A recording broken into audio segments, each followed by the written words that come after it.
तर नाशिकमध्ये मनसे, शिवसेना, उद्धव बाळासाहेब ठाकरे पक्ष आणि काँग्रेसची बैठक। काही माजी नगरसेवकांनी भाजपमध्ये प्रवेश केला।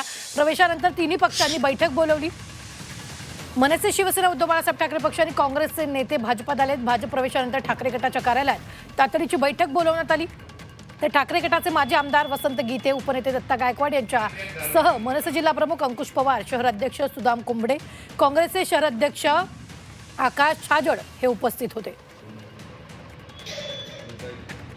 या संदर्भात ताजे अपडेट देत आहेत आपले प्रतिनिधी सागर गायकवाड। सागर, तिन्ही पक्षांनी बैठक बोलावलेली, काय नेमकी चर्चा होणार आहे? खरं तर आज भाजपमध्ये काँग्रेसचे असतील, त्याबरोबर ठाकरेंच्या शिवसेनेचे असतील आणि मनसेचे काही पदाधिकारी नेते यांनी प्रवेश केलेला आहे। त्यानंतरच महाविकास आघाडीची बैठक जी आहे ती ठाकरेंच्या शिवसेनेच्या कार्यालयामध्ये होताना पाहायला मिळते।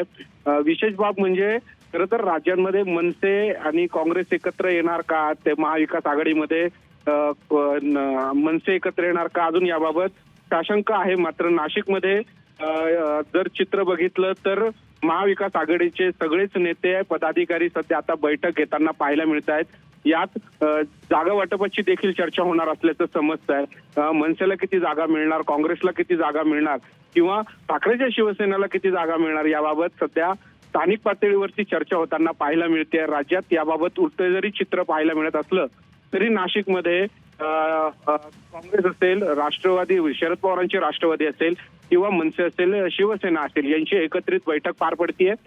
ठाकरेंच्या शिवसेनेतून विनायक पांडे यांनी भाजपात प्रवेश केला आणि त्याचबरोबर काँग्रेसचे नेत्यांनी देखील प्रवेश केला। त्याबरोबर मनसेचे यतीन वाघ जे आहेत त्यांनी देखील प्रवेश केला आणि यानंतरच तातडीची बैठक जी आहे ती ठाकरेंच्या शिवसेनेच्या कार्यालयामध्ये बोलवण्यात आलेली आहे।